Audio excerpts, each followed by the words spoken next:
And we are live, Sports Bets Daily. I'm your host, Alex, and today is the tennis hour. We are ready with two of the best cappers on Twitter, and not only on Twitter, Snice Master and Tennis Pilot. First time, James with us here. Welcome to the show, James. How have you been, mate? I'm not too bad. Thank you very much for having me on. Looking forward to it. It's a pleasure to have you on. Snice, welcome to the show, buddy. Do you have some winning tips for us today? Thank you, Alex. Happy to be here, and as always, we'll break down some winners together. Absolutely, absolutely. We have four tournaments going on. Yeah, actually, we have more than four tournaments going on. But here on the show, we will preview four tournaments, three from ATP and the one from WTA.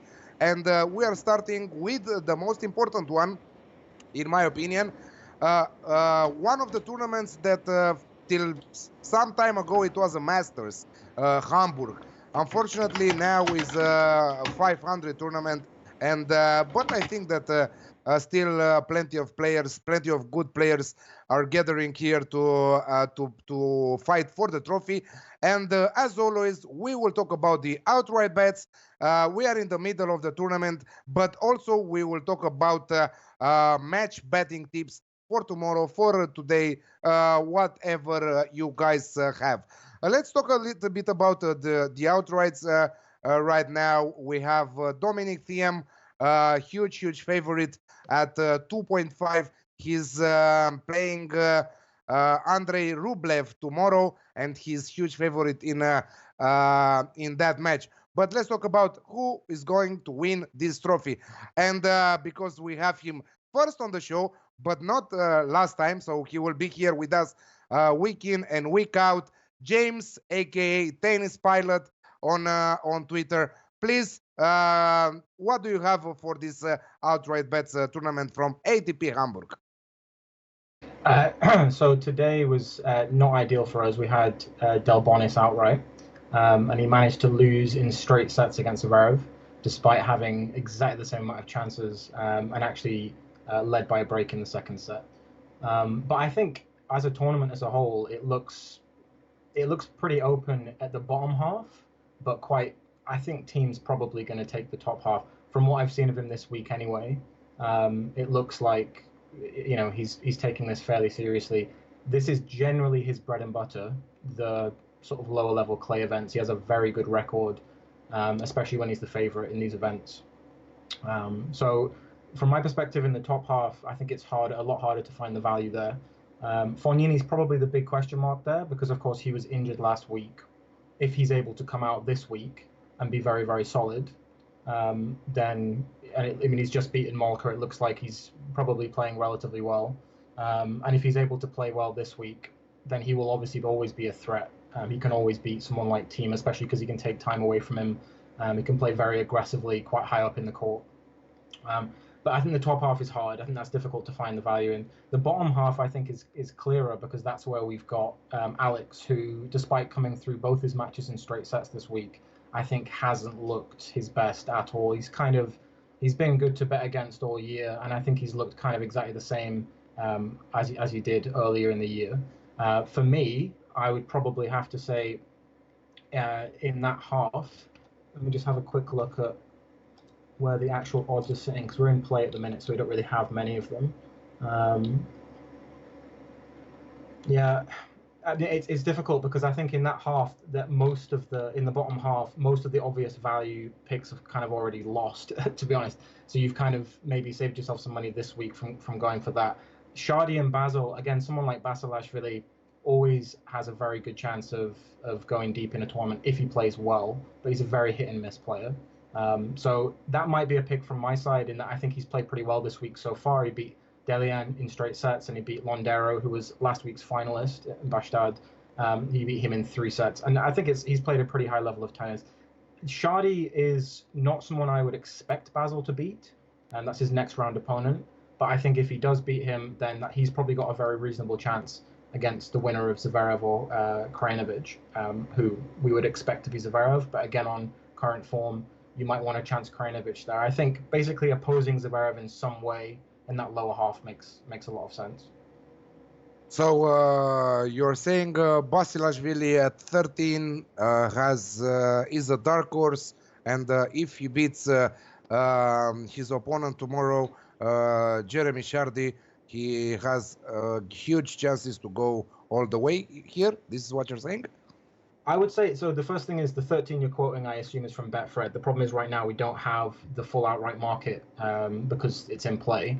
I would want to wait and see what happens after today's matches, see where the prices stand. Because 13, to me, he's the favorite then in that half beyond Zverev. So you have Zverev first, and then he's second alongside Krajinovic. I think, for me, the big problem I have with betting on Basil at the minute is just that he hasn't really shown the same ability to go deep as he did last year. I mean, last year he got bageled twice on his way to the final of this tournament. So, of course, that's it's a little bit tricky trying to assess how much of that is sustainable, whether or not he just had a hot run. I can tell you from watching that he played phenomenal tennis coming through that week, alongside a couple of dreadful sets where he got bageled. So I think, to me, it's difficult to say with the prices. Like, they're not easy prices to tip at.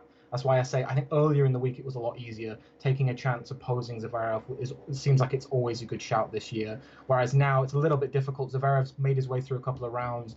We saw him do this at Gstaad as well, where he at Geneva, where he managed to make his way through a couple of rounds, and that then allowed him, I suppose, a little bit more confidence. Although he fought right through to the end there. Jari had match points in the final of Geneva. So I think he's going to be opposable all week. Yeah. As I say, prices, it's more difficult once you start including the prices because then they have taken that into account. They're not that long. But yeah, I think having a go at either Basil or Krajinovic seems like a reasonable strategy to me if you're wanting to still oppose Alex in that bottom half. Okay, Basilashvili 13 with Betfred, 13 with Sporting Bet, 9.55 with betting with the Betfair exchange there. So if you have this bookies available in your country, place a small bet on that outright. Nice, what's up? You are back, and we are happy to have you back here. So do you agree with James? You don't? I don't know. What's your take? Dominic Thiam looks solid in this week. I don't know. Alexander Zverev always struggling lately. Fabio Fognini, if he plays his best tennis, always is one of the dark horses in each tournament that he's playing. What do you have for us? As our friend here beautifully broke down, I think that the value in this tournament is on opposing the favorites. I do think that Thiam wins this tournament. He's the best player in the field. I hold him only second to Rafael Nadal on clay right now. He's shown time and time again that he has incredible ability and is able to out-hit and outgun most players on tour there. But the price is very short, so you're not going to get any value in trying to back Thiam at this stage. So I would still refrain from doing so. So in the bottom half, we do have the big Alex Zverev, and I've opposed him a lot this season because he's been really low on confidence, struggling to find his game, being very passive, not stepping into his ground strokes, just sitting back. And that's not a Zverev that has confidence. He's lost early in rounds. He's been upset plenty. I think he feels a lot of pressure to perform here since it is Hamburg. It is a tournament in Germany. And as to whether he responds well to that pressure remains to be seen, but definitely not a guy I would be betting on. I want to make a case for Nicolas Basilashvili here. It's kind of easy to forget, but he is actually the reigning champion here. He won the title last year. It was his maiden title on the tour. And he struggled a lot over the last few months for consistency.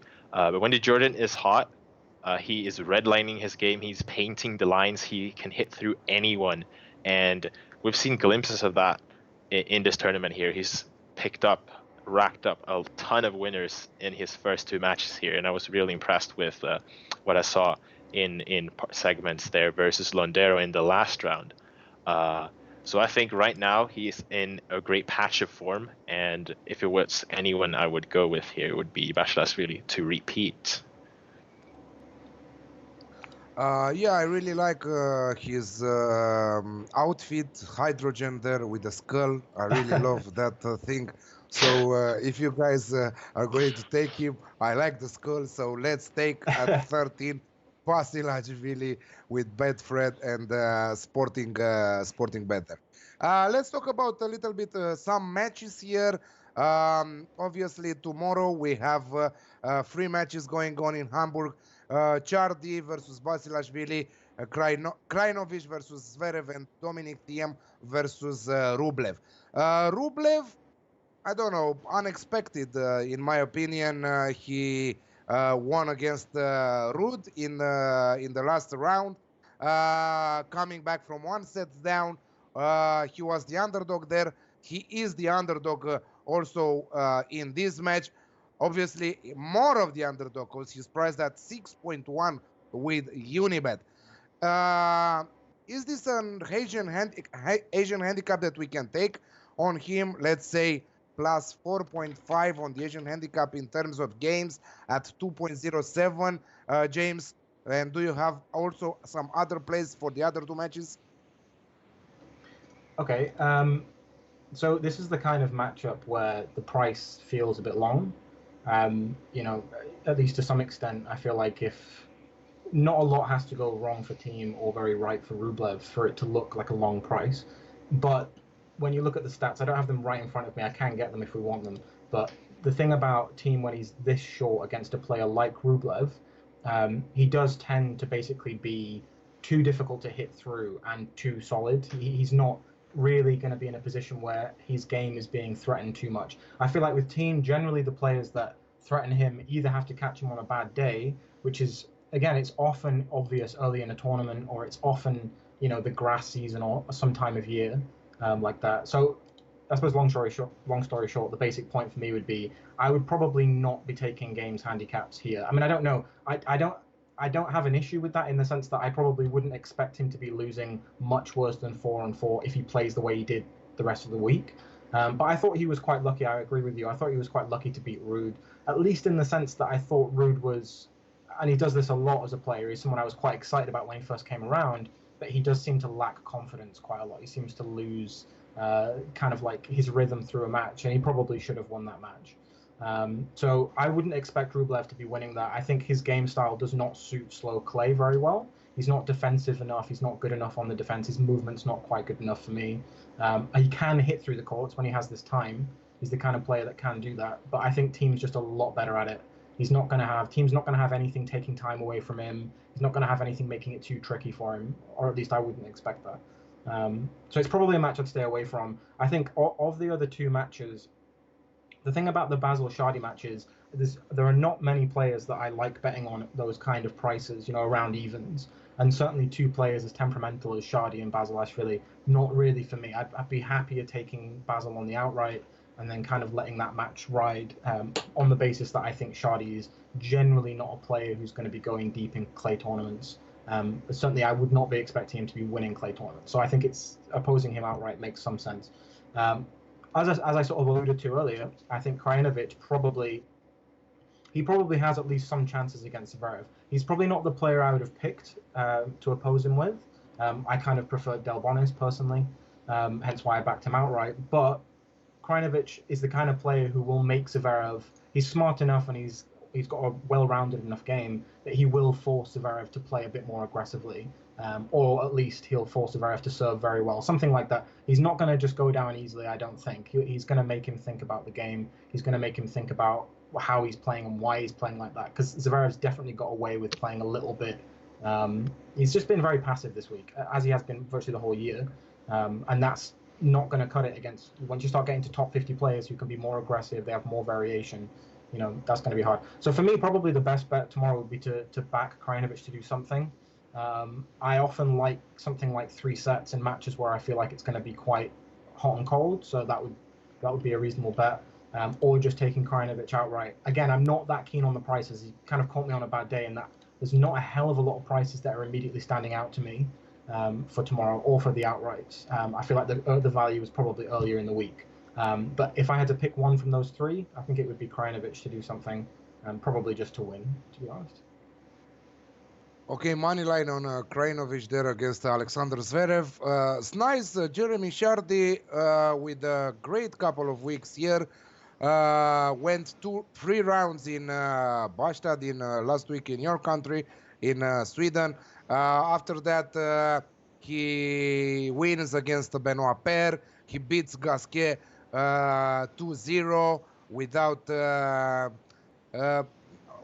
with some difficulties in the first set, but Richard Gasquet, he's getting old, and I think that he will start losing more and more. So why he is the underdog against Basilashvili in this tournament? I would say that's very much an immediate form adjustment. I was asking. It's nice. Sorry. All right, my fault. He actually started as the favorite. Chardy did, but Basilashvili has already taken a lot of money, which has moved him in turn to the favorite, which I would agree with. I've been talking up Basilashvili earlier here in the segment, saying that he has a good chance to win the tournament outright, and I think that he's really found his game here. Basilashvili, as we have discussed here, is a player that can get hot and cold, that can find his game missing, that can be temperamental. But as of right now, when his game is actually clicking, he's a very, very strong player, easily top 20 in the world. And I think that Chardy, being French, is extremely unpredictable. You never really know where his mental state is at. He put in an absolute horror show, complete abysmal performance in Bosta versus Nicolas Jarry last week. And he has rebounded well here to defeat 2 fellow Frenchmen.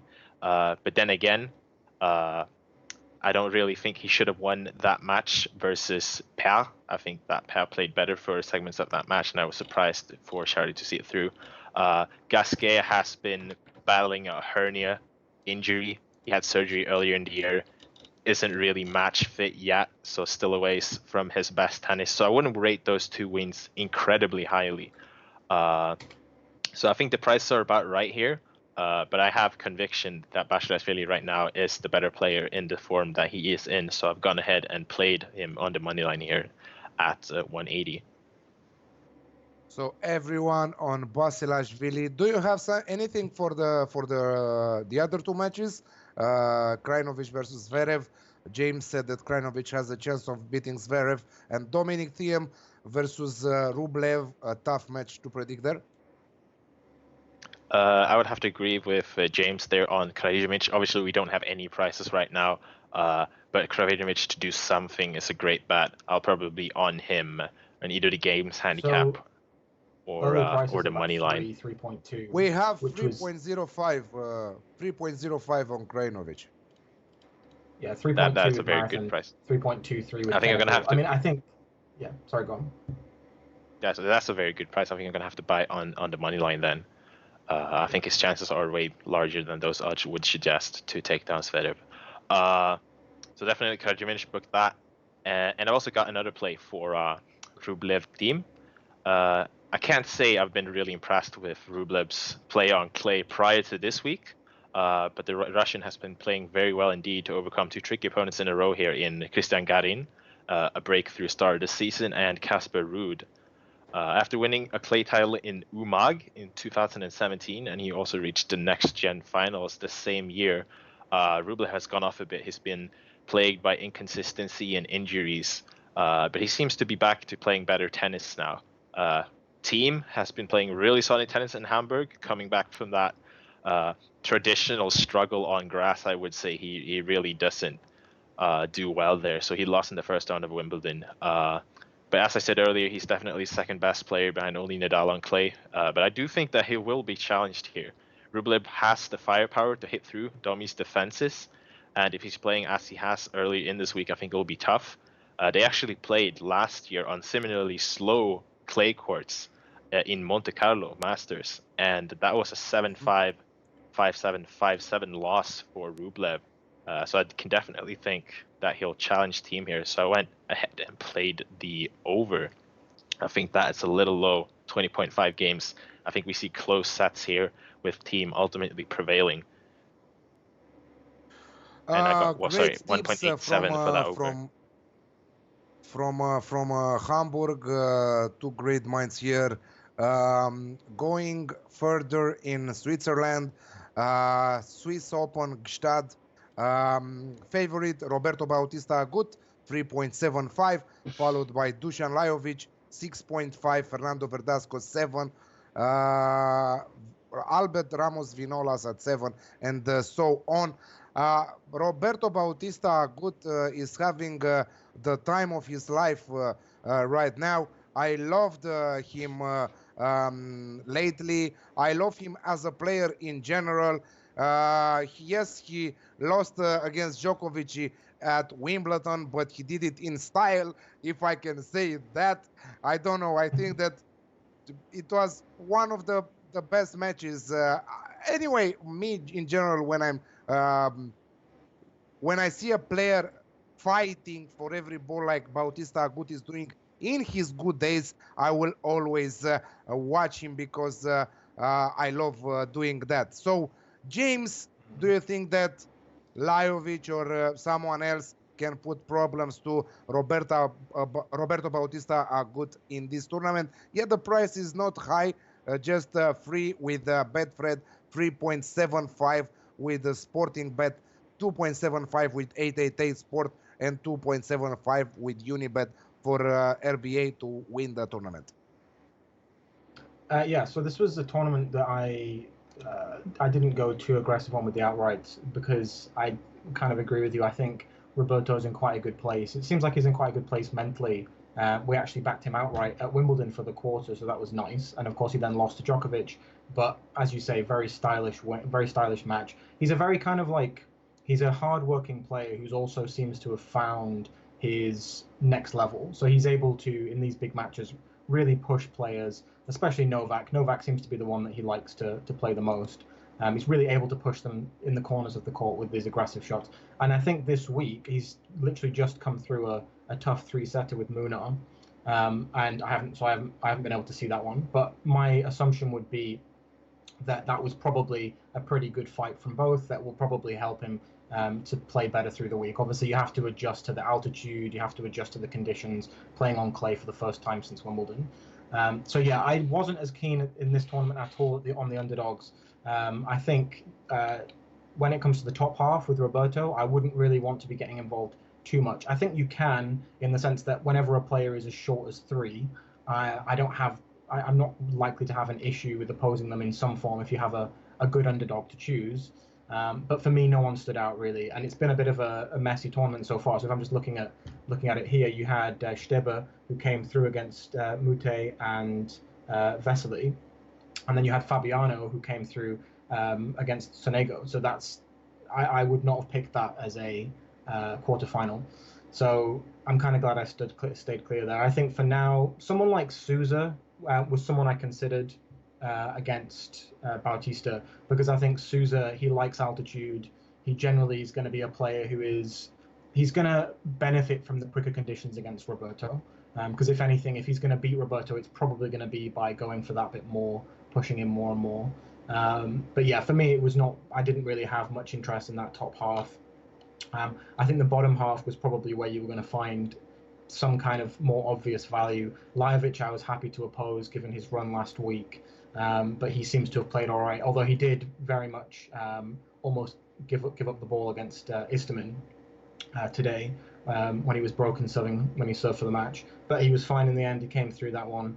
And so he probably looks like he's actually going to be relatively comfortable this week. He tends to prefer it a bit slower, I think, Lajovic, although his style's fairly unconventional. Of course, he made the final in Monte Carlo earlier this year.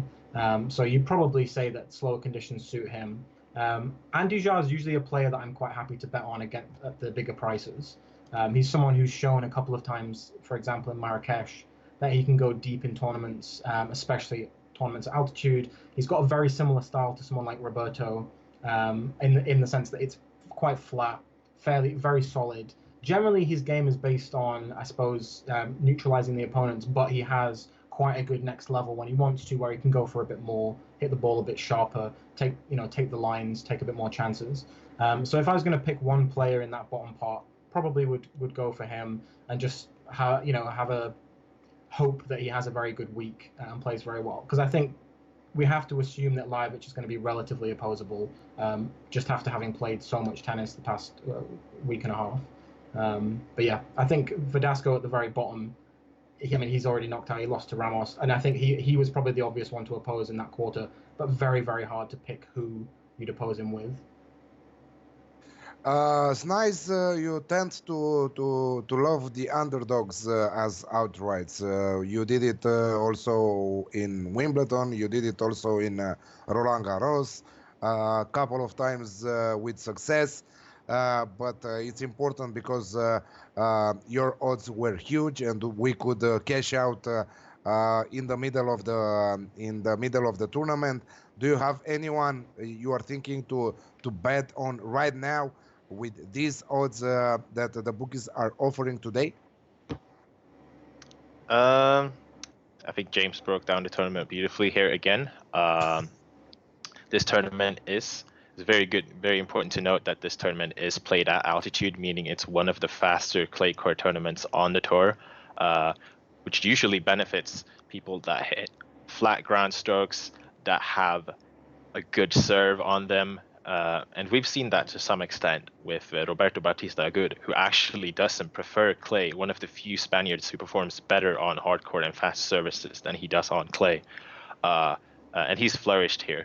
So at the price, again, I can't really see anything wrong with going with Bautista Agut to win, even though it's a little bit short. He's definitely the best player in the field. He's been having a stellar season. He's been just rock solid, just physically and mentally, performing at a very high level. So it's going to take some performance for him to be beaten here. I don't think he'll have too much trouble, even though he faces Joao Sosa. That's a tricky opponent, but I do think he comes through, and whoever faces him in the final, he should be a significant favorite versus. So definitely a bit interested in Bautista Agut there. On the lower half, I think that Roberto Carvalles Baena is an interesting player to look at here.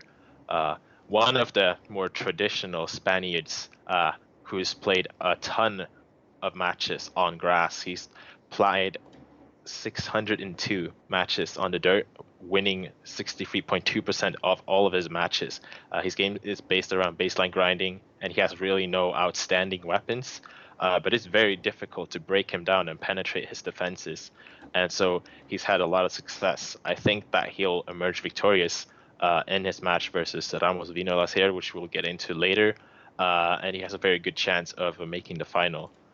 So I'd look at Carvalles Baena in the lower half and Bautista Agut in the top half to make the final.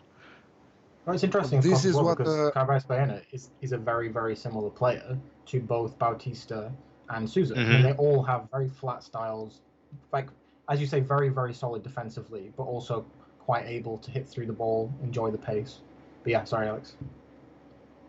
No worries. If you have something interesting, always happy to hear that. So yeah, quarterfinals tomorrow. Andujar versus Lajovic, Bautista Agut versus Sousa, Carvalles Baena, as you guys mentioned, versus Albert Ramos, and Fabiano versus Stebe. A very, very balanced, I think, quarterfinal is this Fabiano versus Stebe. James, what's your favorite play, or do you have any take on these matches? So Stebe is a player that I remember when I first noticed him coming back to the tour a couple of years ago, and he's, I think, another one who's been plagued with injuries, but actually has quite a nice game when he's playing well. Lefty, fairly good both defensively and aggressively, although more defensive-minded, more clay-minded, I think. And he seems to have played really well this week. I've only seen the second match, but I mean, the key thing for me with that matchup is they're both players who are kind of playing a little bit above their level. So I think it's slightly difficult to predict exactly what's going to happen with it. I think Fabiano's probably got his record is more solid, and I think it's a little bit easier to predict how he's going to play. So I was perhaps surprised that he wasn't a slightly bigger favorite, but then I think the way Stebe's played this week, it feels like the bookies are kind of just covering themselves, because I wouldn't be able to split those two at all. I don't think, really. So that's about it. This is what you have for tomorrow's quarterfinals. I mean, I think for me, as I say, I think Andujar's probably got, if he's going to play well enough to win against Lajovic, this is the conditions that will suit him. It's the kind of place that will suit him. The problem for me is I think Lajovic looks fine. I was hoping he'd be a little bit jaded after playing in very different slow conditions in Gstaad. I'm not sure if that's true. I mean, he wasn't great against Istomin, but it's the kind of match that often plays the better players into form. So I'm a little bit torn with that matchup. Again, I'm not the best with those kind of odds. I tend to prefer when you get slightly longer odds. I feel like it gives you a bit more margin. But I mean, Andujar is odds against Lajovic, and if I was going to take a punt on that half, I think Carballes Baena is a good shout. He's a little bit shorter than Andujar. Both of those players have the kind of style that I think will really suit in Gstaad. So either of those would make some sense. If you wanted to take a bet, I think all three of the underdogs have some chance. Probably Carballes and Andujar are the ones that I would pick of the two. Certainly when you've got Carballes Baena at 2.35, that does seem too long against Ramos. So I think you could take that one. That's probably my favorite one, because I think Andujar, I think he'll have good chances, but the price is not amazing, so it's harder.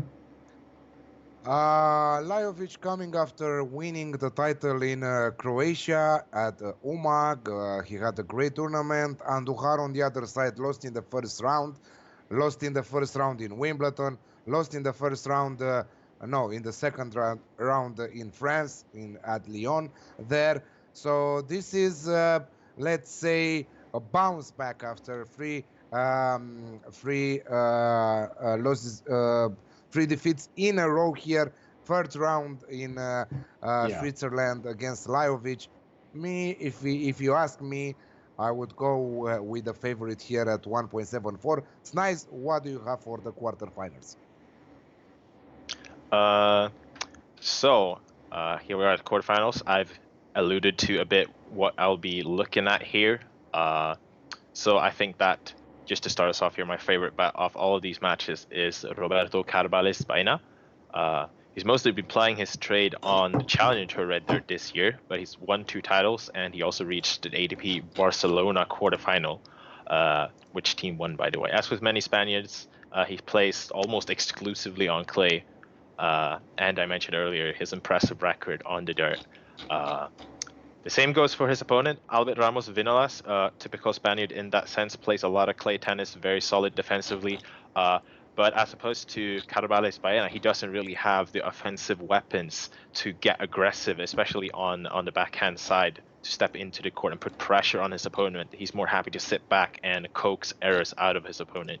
And I don't think that will work against Carballes Baena. He's confident right now, though. They're back-to-back semifinals. You're not afraid that Albert Ramos just beat him last week 2-1 on clay in Sweden, 6-1, 6-1 the last 2 sets. Very, very bad for Carballes Baena. You're not afraid that will repeat here? No, I think that was an epic collapse by Carballes Baena. He won the first set and played better tennis, and then, I don't know, he just ran out of gas, ran out of answers. Kind of collapsed from there. I don't really know what happened. And we'll get to that, though. So he had back-to-back semifinals in Perugia and Gstaad. He has a 6-3 head-to-head lead. The latest being, as you mentioned, there in Gstaad. But I think the altitude plays a big part here. Since ARV struggles when he has to play aggressively, the altitude will definitely be to the benefit of Carballes Baena. Of the 3 head-to-head wins that the younger Spaniard does have, 2 of them are quite recent, and they've come on the hard courts of Winston-Salem and in Quito, and that's another clay event played at altitude. And I have this down as a pick'em personally, and at 2.35 right now. That's just way too large. I would even say that Carballes Baena is a slight favorite to me in these conditions to emerge victorious, so definitely going with him in that one. And so looking at the other quarterfinals here, we have Fabiano versus Steve and Andujar versus Lajovic that we have pressed for right now. I don't really know what to make of Lajovic right now. He won his maiden title in Umag last week. not sure what kind of state he'll be in mentally and physically as the tournament goes on, as he is a player that can go AWOL mentally in particular and just start bringing errors out of nowhere. So he's a bit unpredictable in that sense. Andujar is a very solid player, and he has a good chance as an underdog. So that's where I would be going if I was betting this match, but I'll just stay away. If I knew that Lajovic was, if he hadn't come off that title and been 100% into this, I would have gone with Lajovic here. But as of right now, I'm passing. And so on the Fabiano Stebe match, I like the German here. Stebe has been plagued by injuries throughout his entire career, but has a very, very high level when he's not injured. He is a former world number 71, and he's a player that is a lot better than Fabiano if they were both playing at their peak levels. They've played 3 times, 2 of them recent. Stebe won both of them, and I think that's relevant here just because the injury history of Stebe when he is fit. I think he's the better player of the 2. He's played very, very well indeed in this tournament, beating Jiri Vesely and Corentin Moutet, and actually was against him in these matches. I didn't think he'd be able to pull it off. So he's impressed me this week. Fabiano, on the other hand, not really a player that plays well on clay. He's favoring faster surfaces, so the altitude will help here. But prior to this week, he had 3 main draw wins on clay in his entire career. So definitely not a player that I'll be looking at backing when we come to these latter stages of a tournament. I think that he's wrongly favored. We can get Stebe here at even money. So I definitely taken Stebe in this one. Amazing stuff, and we are going in Atlanta. We are going with some heavy hitters here: Opelka, Taylor Fritz, Alex de Minaur, Daniel Evans. Let me know what you guys think about this situation here. So we have outright bets: Daniel Evans at 6. No, Riley Opelka at 6, Daniel Evans at 6, Taylor Fritz at 6. Opelka and Evans will go head-to-head tomorrow, and Opelka is the underdog here. Shouldn't Daniel Stevens be more favorite in the outright bets than to be equal with Opelka if he is the favorite to win Opelka tomorrow in the quarterfinals? And if you have something from the outright bets as a good value. But obviously this tournament is very, very balanced. So we have Opelka at 6, Evans at 6, Taylor Fritz at 6, Alex de Minaur at 7, Cameron Norrie at 7, and Alexei Popirin at 9, followed by the rest. James. Okay, so again, this is always the problem with once you get partway through the tournament. I think very similar to with Hamburg, probably most of the value for me has already been taken. So I think Opelka was our outright tip at the start of the week, and of course he beat the tournament favorite Isner, and so that to me that was the most obvious play of the week by far in the outright market. But now that he's the favorite for the tournament, the prices look a lot closer to being right. I saw Sean Calvert, for example, tipped Popirin at 50s. Again, that could have been a play at the start of the week. Now that they've been cut right down, it's really hard to judge the value of them. I think Kecmanovic, for me, was someone that I was interested in pre-tournament. The difficulty is I'm not sure these conditions will suit him as well as on the grass. He played quite well on the grass leading up to Wimbledon. He's the kind of player that I would be probably happy-ish to back blind for the next 2-3 years. He's the kind of player who I think will have a lot of upside. So that would be one option. And certainly because I think if you go much further down the betting, I just find it very hard to see the value in any of the top sort of 4 or 5. It's an interesting point you make about Evans, him being slight favourite for the match, but not the favourite on the outright market. Again, I think that's just the bookies factoring in the upside of Opelka. Obviously, as a younger player, he's less exposed than Evans. I think Evans is a player that is a bit more consistently understood. So maybe that makes sense. But yeah, I mean, I don't know what I'd expect for that. I remember when Evans played Isner earlier in the year, and I kind of expected Isner to not really have as much of an issue with Evans' antics as a lot of players seem to. But actually, he kind of did in the end. Evans seemed to get in his head a little bit. I think Isner he won the first set, and then he got broken instantly. And I remember watching it and just thinking, Isner's clearly just not really with it in this situation. So it may well be a similar situation with Opelka, that Evans actually gets into his head. But beyond that, again, I really wouldn't want to be getting involved with the top of the market. I think Kekmanovic was someone that I was mildly interested in at the start of the tournament. I didn't particularly like his draw, or kind of like the price I was getting basically for what he had to do. But if I had to pick one, that would probably be my selection now at 17, because I think he has a very reasonable chance compared to the rest. 17, huge there. Snize? Yeah. Riley Opelka prevailed in the Battle of Trees. Two gargantuan men serving out of the stratosphere. The battle of the two enormously tall Americans. He emerged victorious there. He completed the hat trick of wins over Isner yesterday. That's 3 wins in 1 year. I don't know if we can go as far as to say as he's dethroned Isner now as the king of serve bots, but he's getting there for sure. But Opelka has additional upside to Isner. Apart from his ridiculous serve, he has surprisingly good movement for a man of his stature. We saw the 21-year-old not only sustain, but in some cases outlast Stanislas Wawrinka from the baseline during his win at Wimbledon, which was very impressive to me. And the big man is certainly not as limited to just serving as his predecessors there. And with Isner out, Opelka has a great favorite of winning this tournament. I'd say he is the favorite for sure. Dan Evans has been playing great tennis since his drug ban comeback, but he hasn't got a good record against the big servers. So I like Opelka to get through there. I think his major threat would be Taylor Harry Fritz in the final. I think he gets there. Another American who has been playing extremely well this season, and I think we see an All-American final there. But as James also said, the value is mostly gone. You could get Opelka at, I think, 15-1 or something like that. 20, pre-tournament. About 20-1. No, 20-1 even, yeah. Pre-tournament, so at these prices, not something I'll be interested in getting involved with.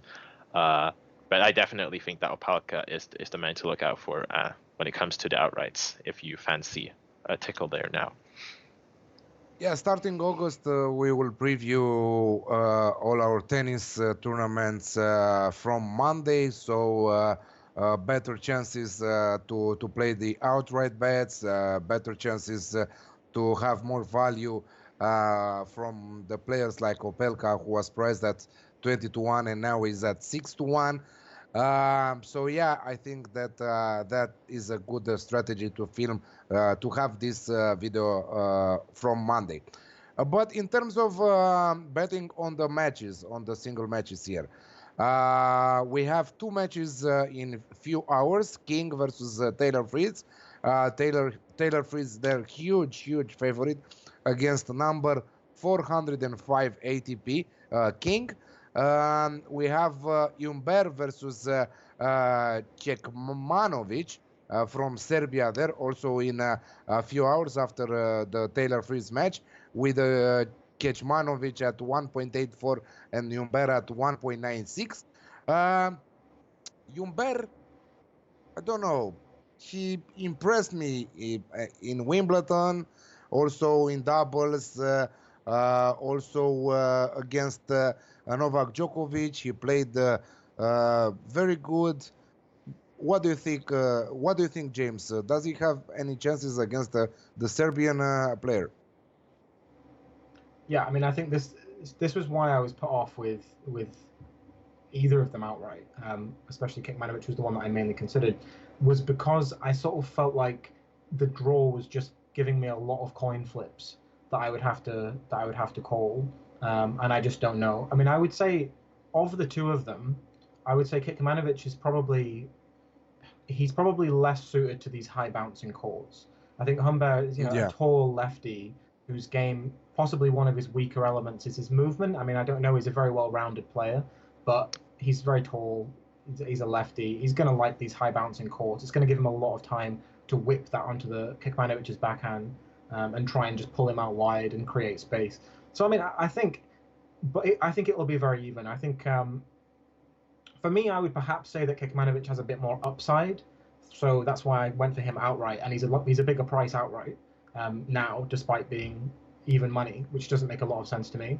Kind of a similar point to what you made about Evans, but I think realistically for me, this is the kind of match that I just avoid. I have no desire to get particularly involved in it. You could even bet on it going long. It might go long. Atlanta's not a great place for that though, especially with the heat. So I would just leave it. And do you have anything for the other 3 matches? We have 2 matches tomorrow: Opelka versus Evans and Nori versus Alex Popirin. Me, in particular, I really like the underdog Alexei Popirin at 2.15. Yeah, so I think I kind of jumped. I didn't get on this early enough this week with Popirin, but I think he was probably the most obvious of the younger players. Who, again, this is the kind of place that should suit him. He's tall, he's got a big serve, big forehand, and Atlanta tends to suit those kind of players. He's from Australia, so the heat shouldn't bother him, and it doesn't look like it has been. So yeah, I think he's got great chances against Norrie. As I said before, my big problem with matches like this is I'm not great when it comes to really close matches. I tend to prefer to get slightly better odds. But if I had to pick one of those 4, then definitely I would say that would be the one I would go for at 2.2 against Norrie. Norrie's not really a player who actually is that great to oppose, I think, generally. He sort of looks like he's a bit of a mess, but often gets through the matches. And I think he played pretty well against Sun Woo last round.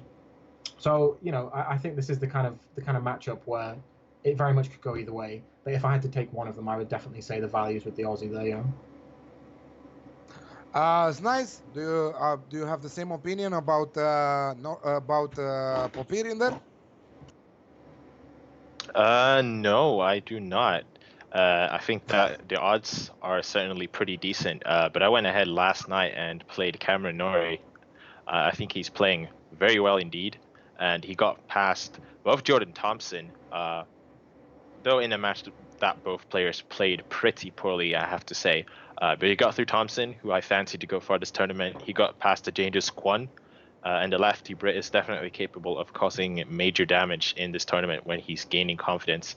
He's going to face the young 19-year-old Aussie, as we've spoken, Popirin, and he's a Danish player in his own right and right at home on these outdoor hard courts. But the problem I have with him is, apart from his huge win over Thiam in this year's Australian Open, he hasn't really done much to higher class opposition this year. And he hasn't got a great record versus left-handed players either. He's coming in at 6-9 in his career, with 5 of those losses coming to players well outside of the top 100 in the rankings. We even have some 400-plus winners there that took him down. So I think when Norrie's playing well right now, he has a bit of an awkward style, very flat, which should suit these conditions. It's quite tricky to deal with, especially if you're facing him for the first time. He has a good slider serve, good slice. So I think that he definitely is rightfully favored here, and I think this is his match to lose if he plays up to his capacity. I think he wins this. So I got him at 1.74.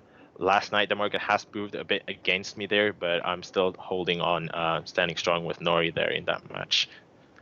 I think it's an interesting one because this was kind of my point about why I was a bit slow on the bandwagon, because that was exactly why. It's his record just wasn't great, and I couldn't really read some of the wins. Like when he beat Thiam, I remember watching that, and Thiam was clearly not well. So he played well, but it's very hard to judge. So I think in this situation, I would agree with you on that. I find again those kind of prices, I find them very hard to pick with, because on the one hand, as soon as you started describing that, I can totally see that perspective, and I think that makes complete sense. But on the other hand, I just always gravitate towards the underdog. So I think it's the kind of match for me that's really difficult to read, and I think it really depends whether or not this is going to be a breakthrough tournament for Popirin. I think the history is definitely on Norrie's side from that perspective, as you were saying. All right, so moving on.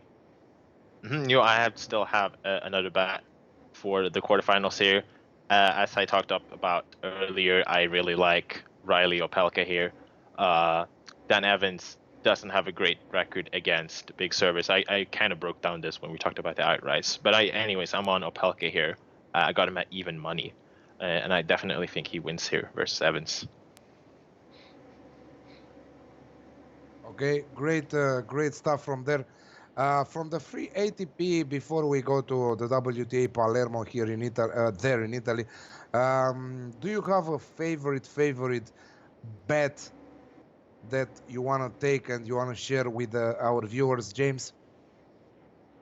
Across all the tournaments?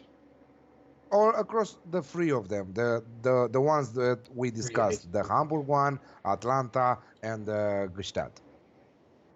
Well, I mean, Krajinovic is now drifting.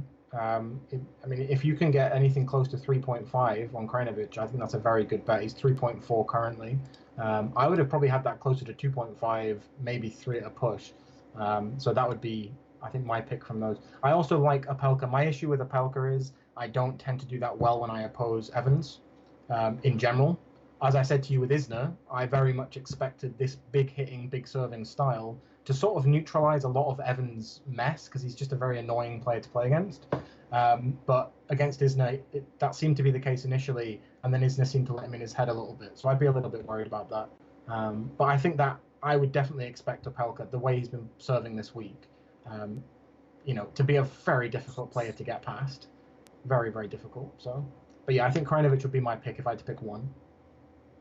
So Krajinovic, best top tip from James. Snides? Nicolas Basilashvili. I've been rolling with him all week. I've bet on him twice as an underdog. He's come through both times.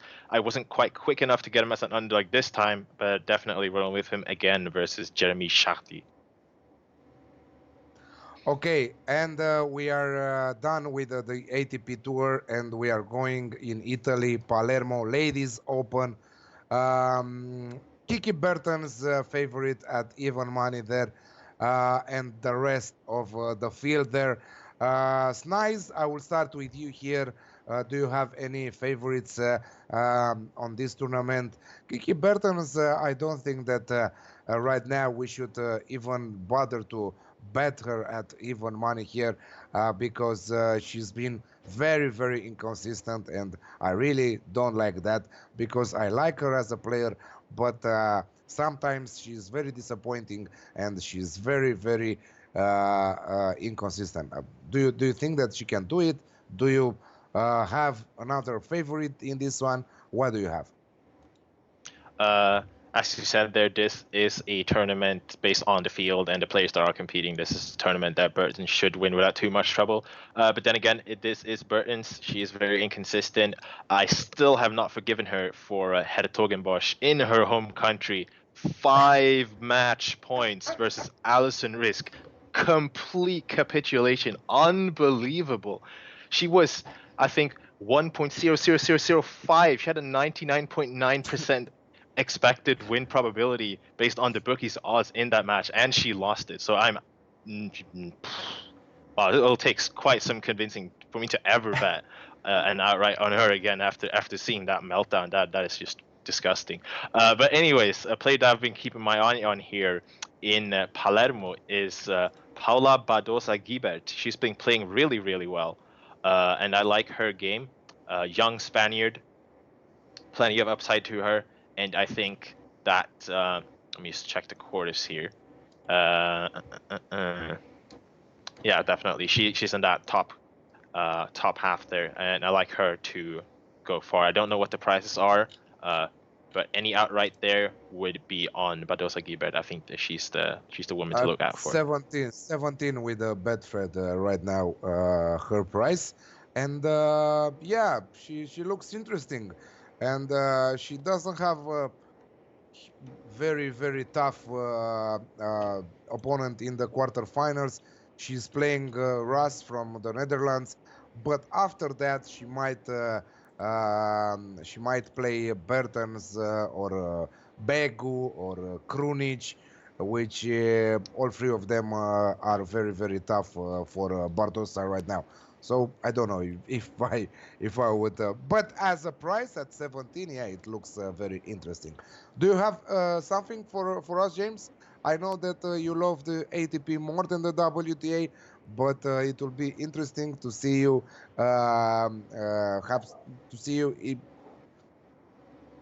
talking about the WTA tour and especially about this tournament that we are previewing today. Yeah, so I think so with Bertens, I think as you say, she's not been the most consistent player. I think also she's generally I feel like clay is a surface she tends to do fairly well on when it comes to the bookies odds. She tends to surpass them or do fairly well. So I wouldn't be jumping on opposing her, but certainly on recent form, I would be very happy to take some sort of opposition. In the outright market, I mean, these are not easy events really for the outrights because there's a lot of players at very similar odds.